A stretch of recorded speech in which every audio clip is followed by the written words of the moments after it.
Hi, it's Jeff Carlson with My Resource Library. I'm joined by Shawn Green, Vice President of Design and Product Marketing with Safco. Hey Shawn, how are you? Hey, fantastic. It's great to be here and it's great to see you, my friend. It's great to actually be in front of everybody, right? Isn't it nice to be out, The show has right? been fantastic. Yeah, absolutely. So I'm glad traffic's been really good. It's been better than what we actually envisioned.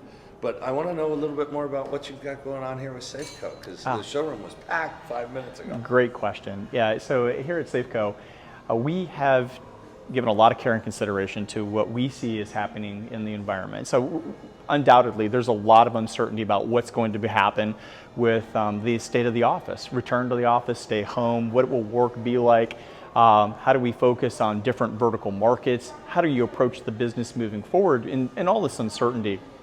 And so what we've done, and I think our showroom is indicative of this thought process, we've really distilled our space into 4 types of programming.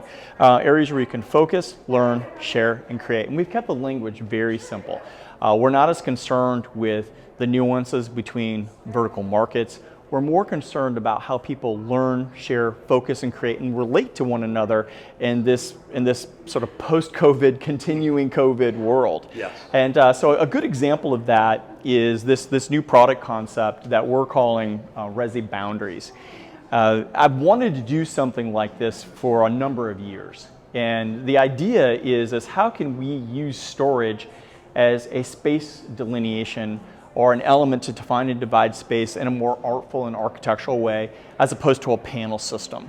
So as I look at the market, I really see 3 primary types of systems out there. There's systems furniture panel based, benching solutions, and then beaming solutions, products that are designed to define and divide space more in like a fence type architecture.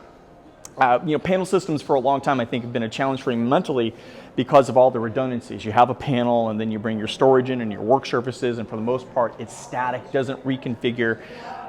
Where using storage as a space division element and allowing the furniture to be loose really empowers this idea of user control over space. So if I think about how people relate to one another in terms of focus, learn, share, and create, if we can create these adaptive product platforms, in the case of something like a Resi Boundaries, we're able to see the furniture to be programmed by you and I in real time. So let's say, for example, I want to change the orientation of this particular workstation. And we've done some clever things with the scaling of the product to allow the user in real time to manipulate their product and reconfigure their workstation and have a whole different perspective. I can still have access to my storage in terms of accessible and active things that I want to store and put away. And I also have an 8-wire 4-circuit modular electric system here as well. So not only can I define and divide the space, but those things that empower my workstation and allow me to work effectively are still here. Now this can be height adjustable tables, it can be 4-leg tables on casters, which would move much more easily when I just executed. We can also vary the design aesthetic in terms of the colors and finishes and configurations along the way.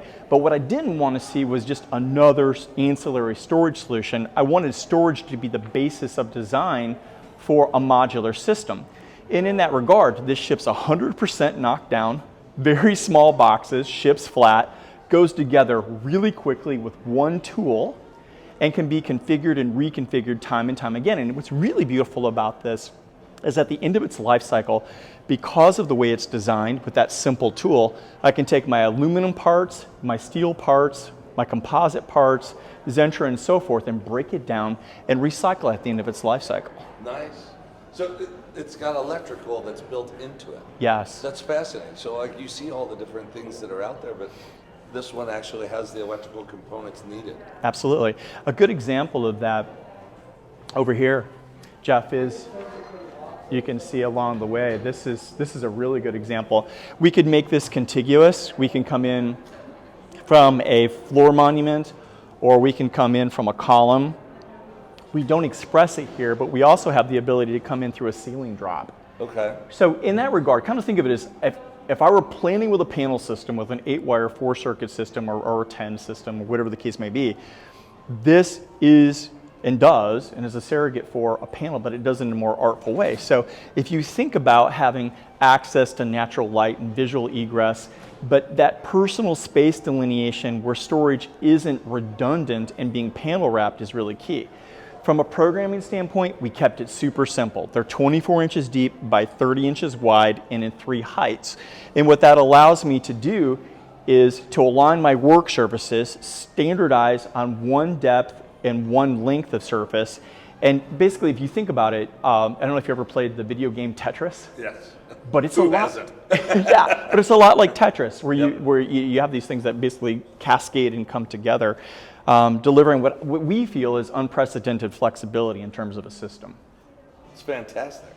I love the way that it actually, you can even split it here in the center so that you've got some on both sides. Yeah, so if you're absolutely. doing a shared work surface, it's great.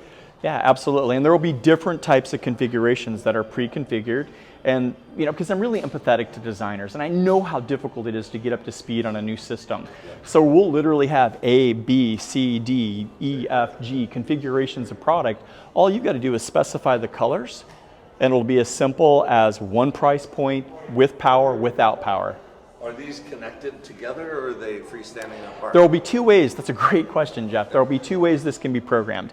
Right now, they're programmed on a modular basis to be individual units. Yep. And then we'll do what we call a more progressive way, where we have a shared post, which will lower the price point, won't be as flexible from a planning perspective. Yes. But again, because we're not certain what density will look like in the future. I mean, remember when we looked at panel systems and we looked at a floor plate and it was all about the number of users, dollars Yes. per FTE. Yes. You did all these math problems. I never was good at that. Yeah, this has changed, and I think it's going to continue to change. But what's more important to us than density and programming is the ability to give control back over to the users so that they can define, divide their space in a way that works for them, where they feel comfortable and safe in today's environment. It's a fantastic product. You're launching this at NeoCon.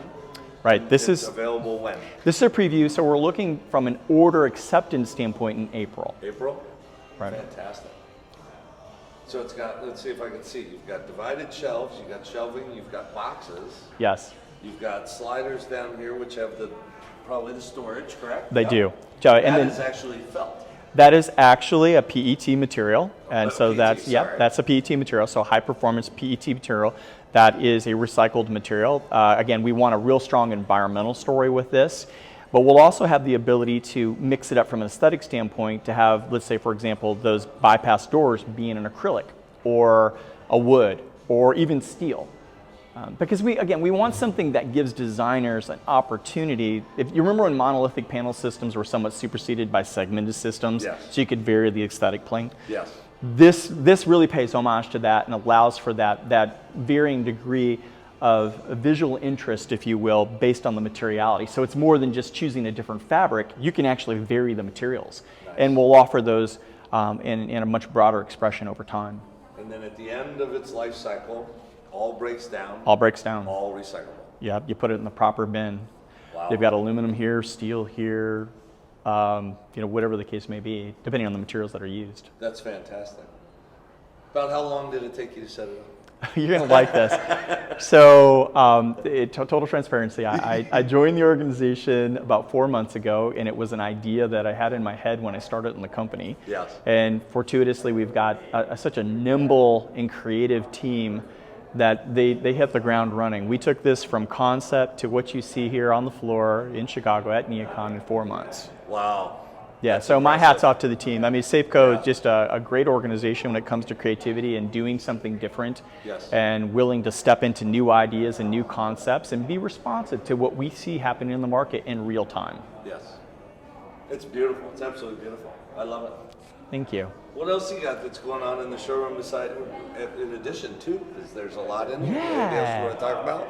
I think, well, just in general, for Safco, it's really about, we have a lot of product. I think we have probably the largest breadth of product, or one of the largest breadths of product within the industry. And so what we're doing now is we're really focusing on crafting our brand, being much more deliberate, focused on applications that learn, share, focus, and create will be a driving factor for us moving forward, and somewhat of a surrogate language for healthcare, education, business, and government, because we feel that people are the same, whether they're in a healthcare environment or an education environment. Yes, there are specific products that are classroom and patient focused, but we really want to blur those lines and deliver artful and creative solutions that unify those elements, but are human-centric from a design standpoint.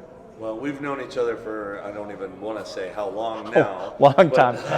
This is really cool, and this actually shows the creativeness inside of your mind. It's fantastic. Thank you. I think it's going to be a well-received. I'm sure it's been well-received.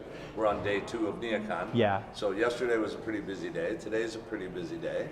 So well-received? Everybody like it? Lots of positive feedback. Good. Lots Good. of positive feedback. All right. Anything else you want to share with us, Shawn? No, I think this is great. Thank you so much for stopping by. We always look forward to seeing you and enjoy the experience. I have a showroom this year, and it's actually harder for me to get out, and I don't like it. I feel like I'm in a prison there. But Well, I'll definitely reciprocate. We'll get to your showroom. thanks, Shawn. Thank you. I appreciate it. Appreciate Thanks. it.